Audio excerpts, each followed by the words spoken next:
Tonight, the investigation underway after the tragic death of legendary actor Gene Hackman and his wife. Their Santa Fe home now the site of an urgent search. Officials describing where they were found in a mudroom and bathroom and why the couple probably died weeks ago.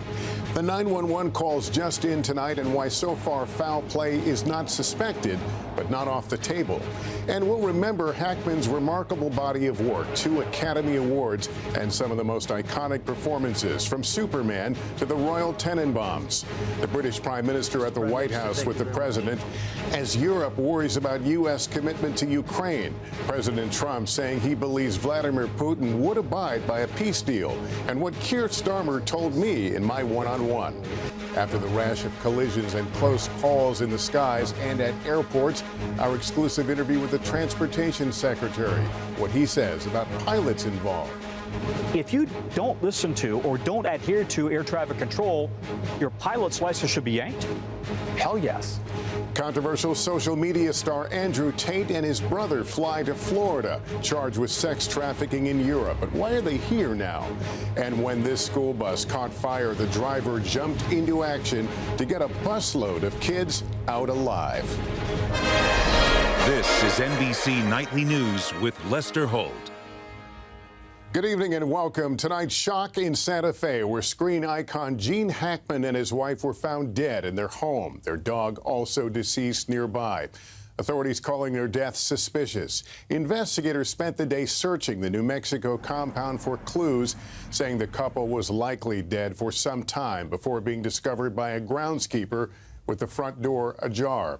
Tributes pouring in for the beloved 2-time Oscar winner who starred in everything from The French Connection to Superman.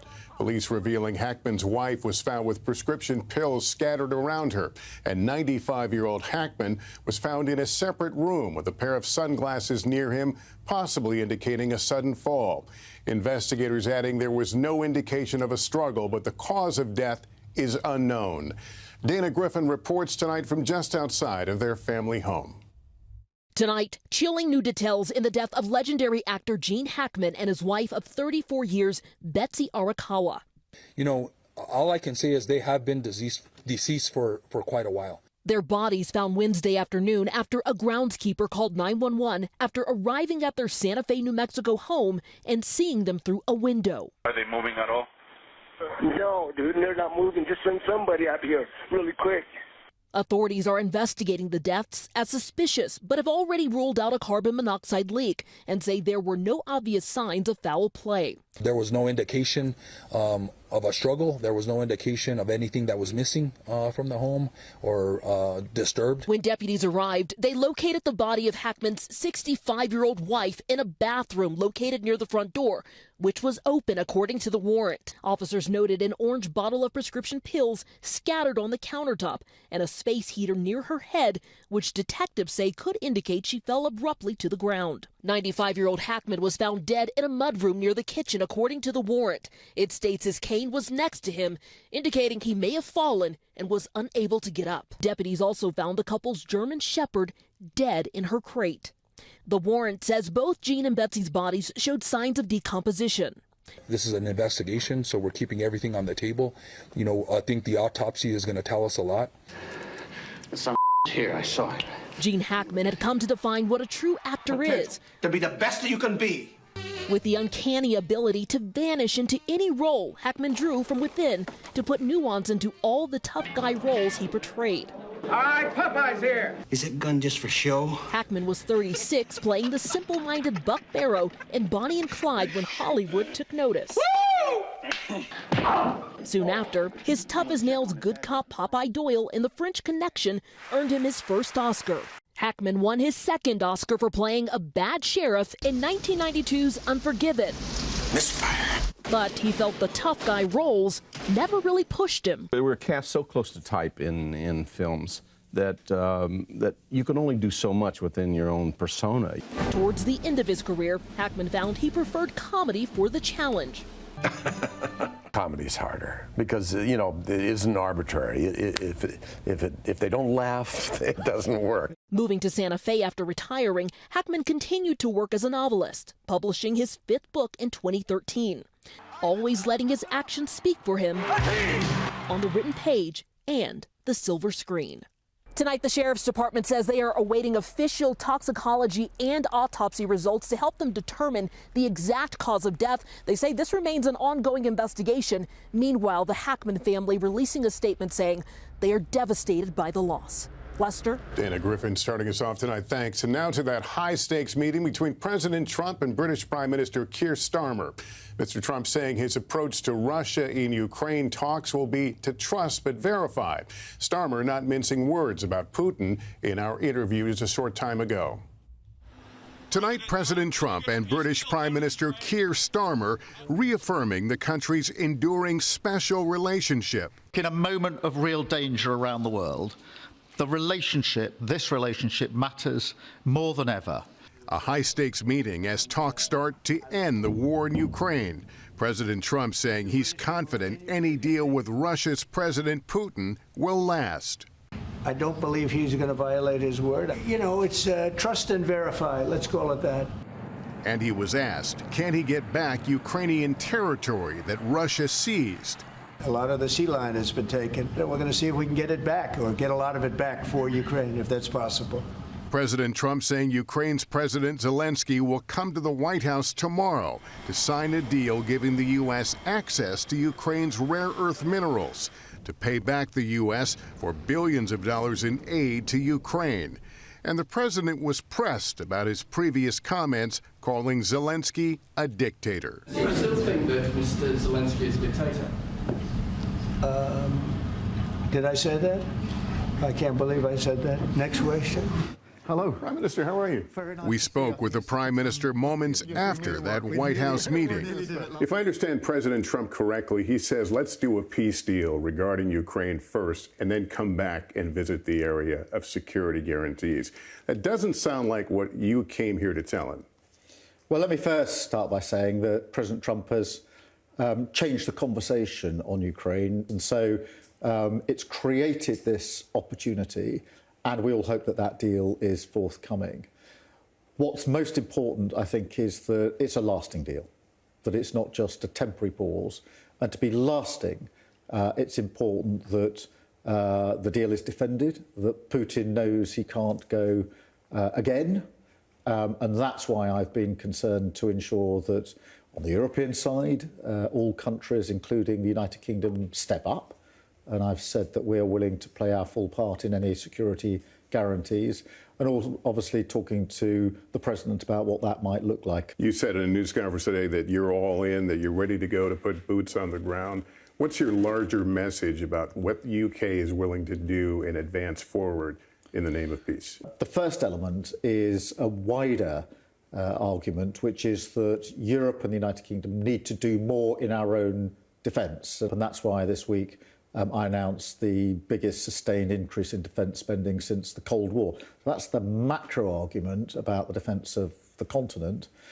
In relation to Ukraine, I do think that it's important that European countries play a leading part in any security guarantees. And that's why I've said that the UK would put boots on the ground if necessary. The president speaks positively of Russia, of Vladimir Putin.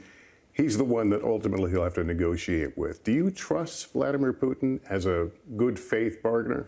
Well, look, I think President Trump is quite right to have brought these proceedings to talks, because we've had 3 long years now. There have been many people killed and injured in this. I was in Kyiv just a few weeks ago, and I was in the burns unit of a hospital. I saw firsthand the human scars that those on the front line and actually civilians are bearing. So we need this peace. My concern is that we know historically that Putin might go again. Sounds like you don't trust him. Well, look, I mean, I think that he has ambitions. I think he will go again, and I've made my views on President Putin pretty clear on a number of occasions. Part of my interview with Prime Minister Starmer today.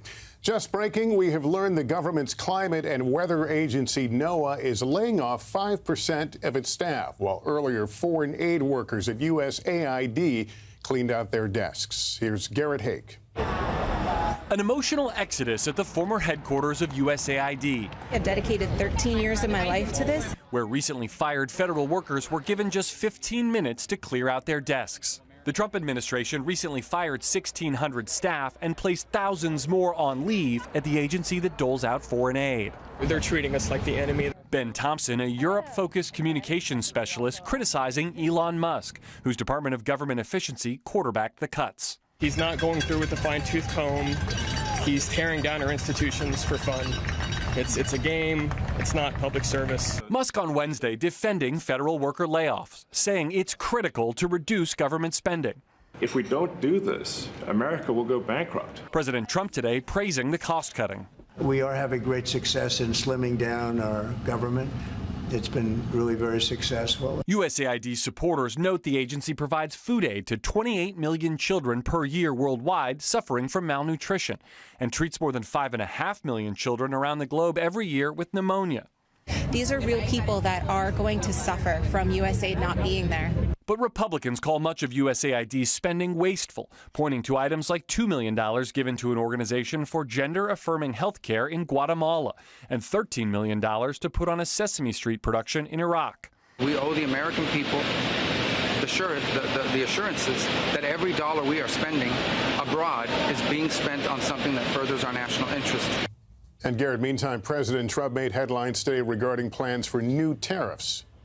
Lester, the president announced he's planning another 10% increase on tariffs on imports from China and moving forward with 25% tariffs on goods from Canada and Mexico. Illegal border crossings have plummeted, but he blames all three for the flow of fentanyl into the U.S. Lester? Garrett Haig, thank you. Now to our nightly exclusive. After the recent string of aviation crashes and close calls, the Trump administration's new transportation secretary told our Tom Costello the common thread appears to be human error. It's great to be here. On his first visit to the FAA's Air Traffic Control Academy in Oklahoma City. He's coming to the other runway. Transportation Secretary Sean Duffy got a hands-on look at the high-stakes training to become a controller. Runway 28 left, clear to land.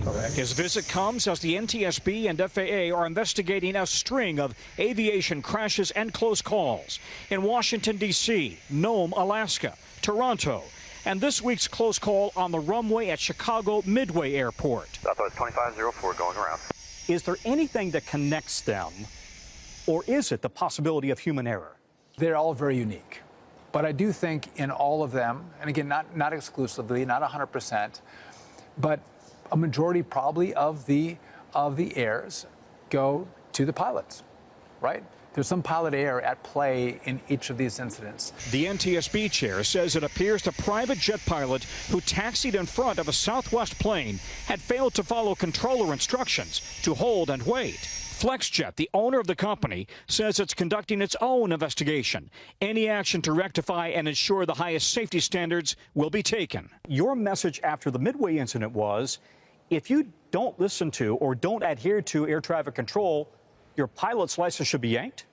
Hell yes. And says Duffy, Congress will need to spend billions very soon to upgrade America's antiquated ATC technology. If this takes 4 years or 5 years, it won't happen.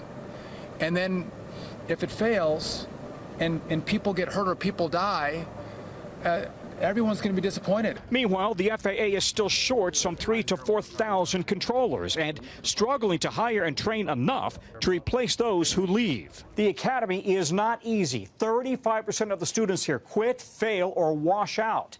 Another 20% wash out once they're on the job.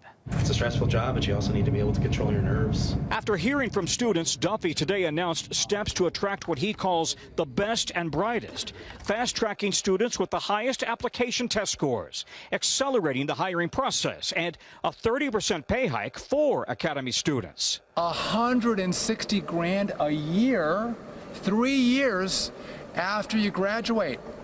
Come on, so young people, check it out. 1,800 students came through here at the Academy last year. 2,000 are expected this year. They'd like to add more. The biggest problem is a shortage of controller instructors, all of whom are retired controllers. Lester? All right, Tom Costello, thanks. In 60 seconds, intrigue over influencer Andrew Tate back in the U.S. after charges of sex trafficking overseas. Why Florida Governor DeSantis speaking out about it. Andrew Tate, a controversial influencer, is back on U.S. soil. Tate is facing sex trafficking charges in Romania and had been banned from leaving. It's raising questions about why he was allowed to leave. Here's Laura Jarrett. Right-wing influencer Andrew Tate landing in Florida today by private jet, setting off a swirl of questions about why Romanian officials permitted he and his brother Tristan to leave the country where they're facing sex trafficking charges. I think my brother and I are largely misunderstood. We've yet to be convicted of any crime in our lives ever. Romanian officials today confirming travel restrictions preventing the brothers from leaving were lifted, but the case against them remains ongoing. They deny any wrongdoing. Andrew Tate, a self-proclaimed misogynist with millions of online followers, also charged with rape by Romanian prosecutors and faces civil suits for sex abuse in the UK. Tate, a vocal Trump supporter, forecast his release 2 weeks ago, posting, "The Tates will be free. Trump is the president. The good old days are back." When asked by reporters today, the president denied any role in their release. I just know nothing about it. We'll check it out. The State Department declining to comment. A lawyer for the Tates wouldn't comment on whether or not state or the White House was involved. But several Republicans, including Florida Governor Ron DeSantis, voiced concern. Florida is not a place where you're welcome with that type of conduct. We were not involved. We were not notified. Meanwhile, an attorney for an American woman who says she was lured from Florida to Romania for sex trafficking and now faces a defamation lawsuit by the Tates for her allegations, blasted their reemergence back in the U.S. The message is clear. If you're famous, if you can go viral, then it doesn't matter if you sexually abuse women. Laura Jarrett, NBC News. Up next for us here tonight, the backlash to a new proposal to make parents prove their kids are U.S. citizens before going to school. We are back with the states now considering proposals to ask about immigration status when enrolling students in school. Gabe Gutierrez is in Oklahoma City. Immigrants are welcome here. After weeks of protests, today, suspend all activity related to immigration. A contentious school board meeting. Why is this board to say to God that people or children are trash? We're standing up with you and so glad you're standing with President Trump. Last month, state board members here approved a proposal that would require public school districts in Oklahoma to ask parents for proof of citizenship before enrolling their kids. Ryan Walters is the state superintendent and a staunch supporter of President Trump. Do you believe that local and state officials should help enforce federal immigration law?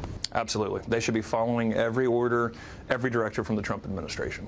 A landmark 1982 Supreme Court decision held that children are entitled to public education regardless of their immigration status. But in addition to Oklahoma, at least 4 other states have seen measures introduced in their legislatures trying to restrict undocumented children from attending public school, or that would require proof of citizenship. Are you scared? ¿Tienes miedo? This woman in Oklahoma City is undocumented and asked us to conceal her face. She says every child should have the opportunity to go to class, but she's now terrified of her son being rounded up.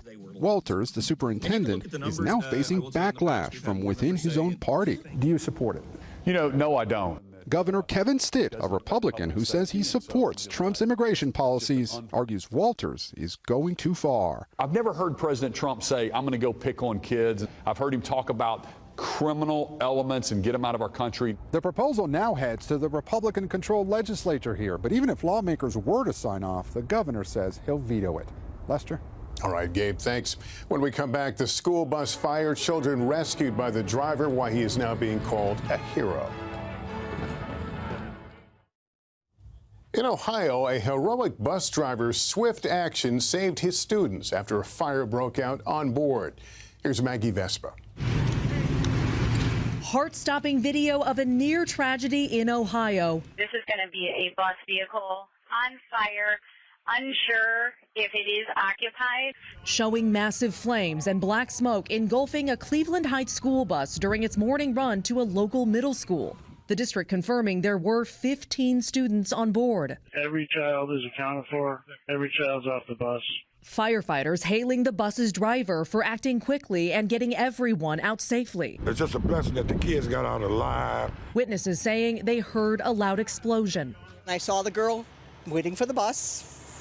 2 to 3 minutes later, I heard a big boom. City officials telling NBC News the fire appears to have been caused by a mechanical issue, with the superintendent saying in a letter to parents flames broke out behind one of the rear wheels. The exact cause under investigation. After about 5 minutes, it was all engulfed in flame, and it was just unbelievable. This report from Ohio State Highway Patrol confirms the bus just passed its annual mandatory inspection on February 14th. The superintendent noting the entire fleet is now being re-inspected out of an abundance of caution. She writes the driver, who's asking not to be identified, credited annual evacuation drills for getting students out safely, adding, "I can't express how relieved I am that no one was hurt."